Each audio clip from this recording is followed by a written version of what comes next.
Ok, mari kita tengok soalan nombor 1 ni.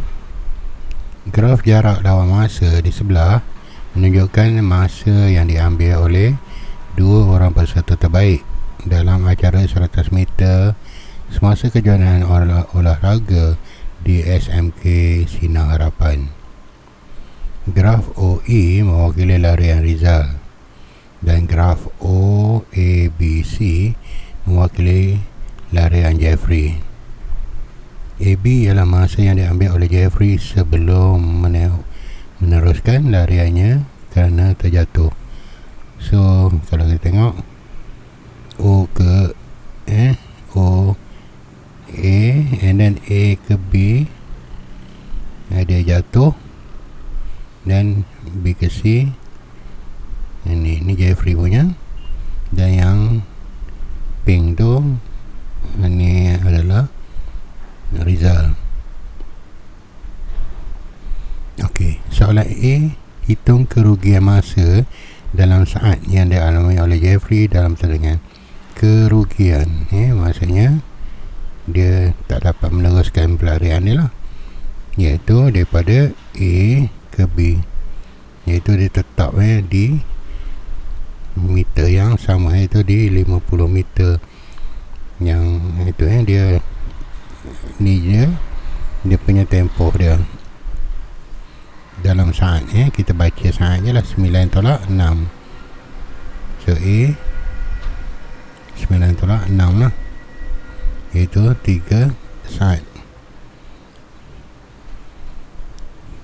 Adakah Jeffrey berpeluang untuk menjadi johan dalam acara 100 meter jika dia tidak jatuh? Okey, saya jatuh, kalau kita tengok dia, bila dia jatuh, dia finish, dia menghabiskan dalam masa 16 saat. Dia rugi 12 saat. Sekiranya kita tolak dengan 3 saat yang kalau dia tak jatuh, ni kalau jika tak jatuh.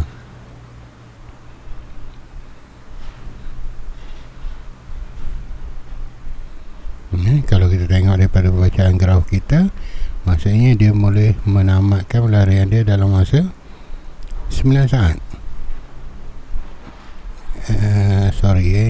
Ini bukan 16 ni, 12. Dia tamat pada 16 tolak 3, so maksudnya dia boleh capai menghabiskan masa dalam masa 13 saat. Jadi sedangkan Rizal dia tak jatuh pun, dia habis masa 14. Jadi tulislah ayat itu dia tu si Jeffrey ada potensi untuk jadi juara sekiranya tidak jatuh, kerana dalam acara ni 16 saat dia dah tolak 3. Itu je baca graf je yang ni.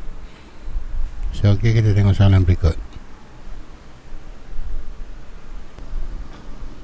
Okey, soalan nombor 2. Graf jarak lawan masa yang tidak lengkap di sebelah memiliki perjalanan Jumali sejauh 100 km.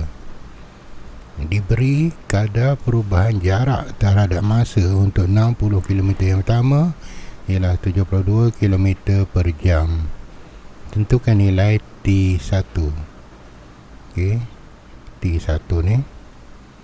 Okey, apa yang dimaksudkan dengan kadar? Kadar perubahan. Ada perkataan kadar ni adalah per, iaitu kilometer jarak, jam ni masa, iaitu kilometer per jam. Okey, tu so maksudnya dia kan ni kilometer ada, jadi ni ada, jadi tak ada masa. Kalau tengok tu iaitu kadar perubahannya, kadar perubahannya ini dia yang ni, kadar perubahan jarak terhadap masa. Kadar perubahan jarak terhadap masa adalah Dia kata tadi kilometer per jam, iaitu negatif 1 ni sebenarnya kalau kita boleh tulis sebagai per jam macam tu. Boleh tulis kilometer per jam, bermaksud dia ni adalah per. Jadi kilometer kita ada 60. Dia dalam masa ini kilometer 60 kilometer pertama, maksudnya sampai sini graf kita. Jadi kita tengok masa kita adalah T1 ya, T1. Okey, kadar ni dia ada bagi yang ni tadi, dia ada bagi kadar 72. Ni maksudnya form kita punya rumus kita, persamaan kita adalah 72 sama dengan 60 bagi dengan T1 ni ya, ni T1 70. Jadi untuk dapat tu kita ini boleh naik atas, yang ni boleh turun ke bawah terus lah ya. Itu kita darab silang je 60 per dengan 72. Okey, kalau ikut unit pula, unit ke atas ya, kalau nak tengok unit sebenarnya peringkat Ismail ni unit tak apa dia maafkan lagi, tapi kita ambil kira lah 60 ni adalah kilometer je yang ni pula adalah kilometer per jam. Okey, so cuba tengok ni unit dia kilometer per ni maksudnya bagi per ni per kilometer per jam. Jadi kita belajar dah, iaitu kalau bahagi kita tukar darab, J naik atas, kita terbalikkan ya. Kalau kita buat pecahan, nampak kilometer dengan kilometer kita boleh potong, tinggal unit dia adalah jam yang terakhir. Itu cara kalau kita nak tengok unit Okey, so T kita adalah kita bahagilah 60 bahagi dengan 72.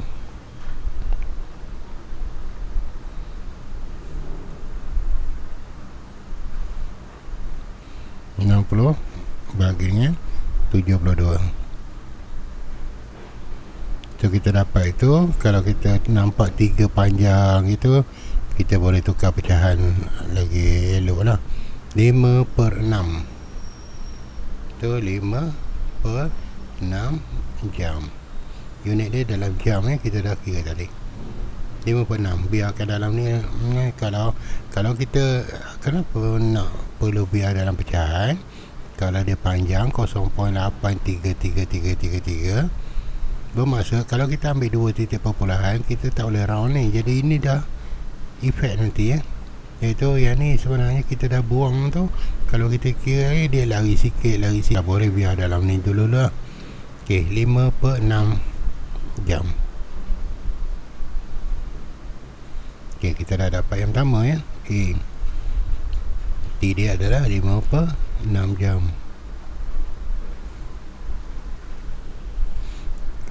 Okey, B, jika kereta Encik Jumali berada dalam keadaan pegun selama 20 minit, hitung nilai T2. Dia pegun selama 20 minit. Okey, ni 20 minit. Okey, so kalau dia nak dalam minit, tadi dia nak dalam minit kita tukar minit ni tadi 5 per 6 jam. Yang pertama tadi yang ni tadi dia nak dalam minit.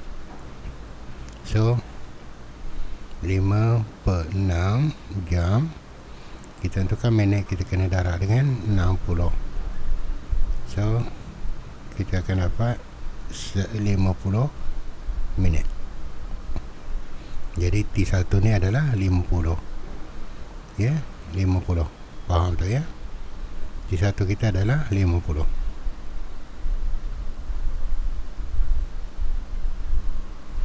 Okey, kita tak perlu tulis unit lah sebab kat sini ada ni. Okey, so sekarang ni 20 minit lagi. So tentukan ni. Ini tadi dia kata dia berhenti rehat selama 20 minit. Jadi maksudnya kita dah campur je 70 campur dengan 20 lagi. So sini adalah 70 dalam minit. Okey, ini kita faham graf je, tak perlu buat pengiraan. C, perjalanan diteruskan daripada B ke destinasi dengan laju purata. Dia ada laju purata dia kilometer per jam. Lengkapkan graf. Ni dia teruskan perjalanan dia 70 ni. Ini tadi 72 daripada sini. Kalau kita tahu kalau makin dia tegak, makin tu dia makin laju. Kalau melandai makin kurang. Kalau kat sini kita nak lakar, kita tengok dia kecerunan ni adalah 72 km per jam. Jadi kalau dia teruskan 75, kita agak-agak je So ini 100 perjalanan terakhir dia teruskan. Jadi kita boleh lakarkan, kalau boleh tegakkan sikit sebab dia 75 km sejam.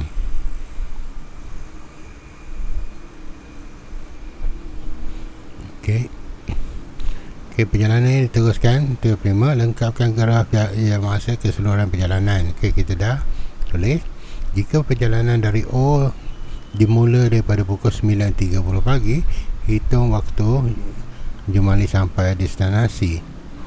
Okey, so mari kita tengok berapa masa yang dia ambil. Kita kena ambil kira dekat sini. Okey, ni masa yang dia ambil, masa dia ni. Jadi kita kena ambil kira dia masa perjalanan tak itulah.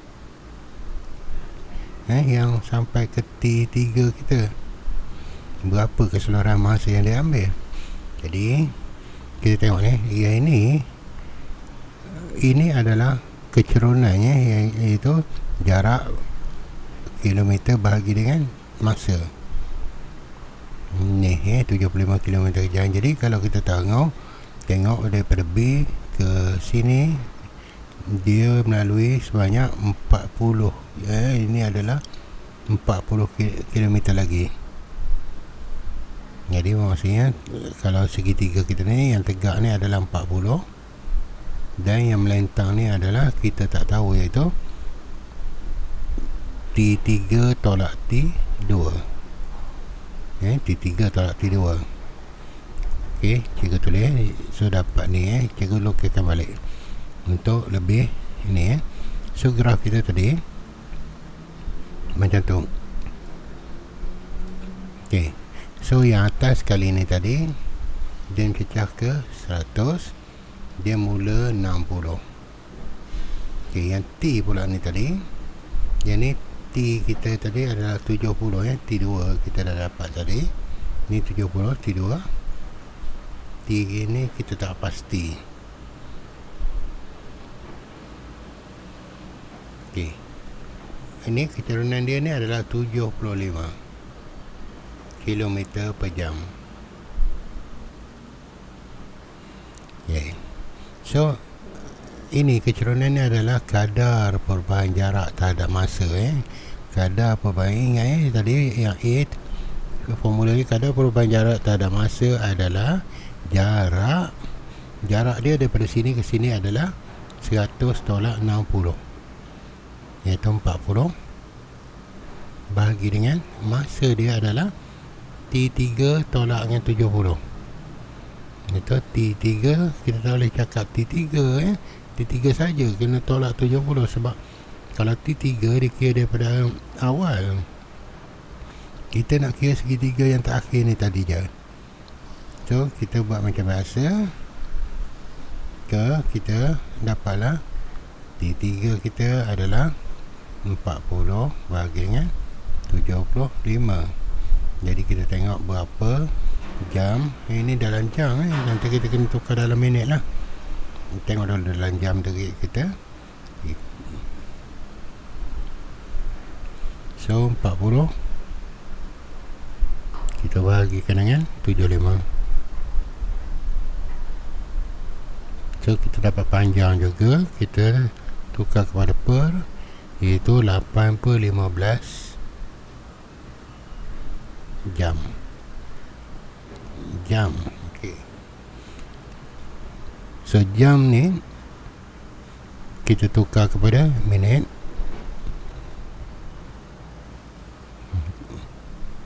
Ya, kita darabkan dengan 60. So kita dapat 32 minit. Okey. 32 minit ni adalah bukan sini 32 minit. Ini adalah ni 32 minit. Ya, jadi maksudnya kita kalau nak ke depan lagi macam tadi lah, dia berhenti selama 20 minit. Jadi untuk dapatkan ni maksudnya kita kena tambahlah 50 tambah dengan 20 minit. Kalau yang ni tadi dia berhenti selama dia terus perjalanan selama 32 minit lagi, kita kena tambah dengan ni. So dapatlah bacaan yang terakhir kat sini. Ni dekat T ni adalah 102 minit. 102 kat sini ya. Okey, so sekarang kita dah dapat dah. Itu dia kata hitung pukul berapa kalau dia sampai, kalau dia mula pukul 9.30. Dia mula pada pukul 9.30 pagi. Jadi masa yang dia ambil adalah 102 minit. Jadi kena ni lah ya, bahagi dengan 60 ataupun tolak je lah 60, nombor dia kecil je. Tolak 60, ini 4. Jadi memasak satu ni adalah 1 jam lah, kita dah tolak. Ini semua orang tahu lah ya. Ini masa belajar sekolah rendah kita dah belajar. So dia mengambil masa selama 1 jam 42 minit. So kita tambah lah ya, iaitu 1 jam 42 minit. Dia tambah macam biasa dulu ya, tak kisahlah dia lebih ke. Okey, yang ni 72 bermaksud ini ada 60 ni kita boleh naik ke sana. Okey, so kita ada lagi 12, ini jadi 11. Nah, inilah waktu dia sampai, iaitu pada pukul 11 pagi. Dia tolak pukul 9.30. Ini dia mengambil masa selama 1 jam 42 minit. Dia sampai pada pukul 11.12. Boleh tu ya, agak boleh membantu tu kalau laju repeat video ni. So boleh tu ya. Kita tengok soalan berikutnya.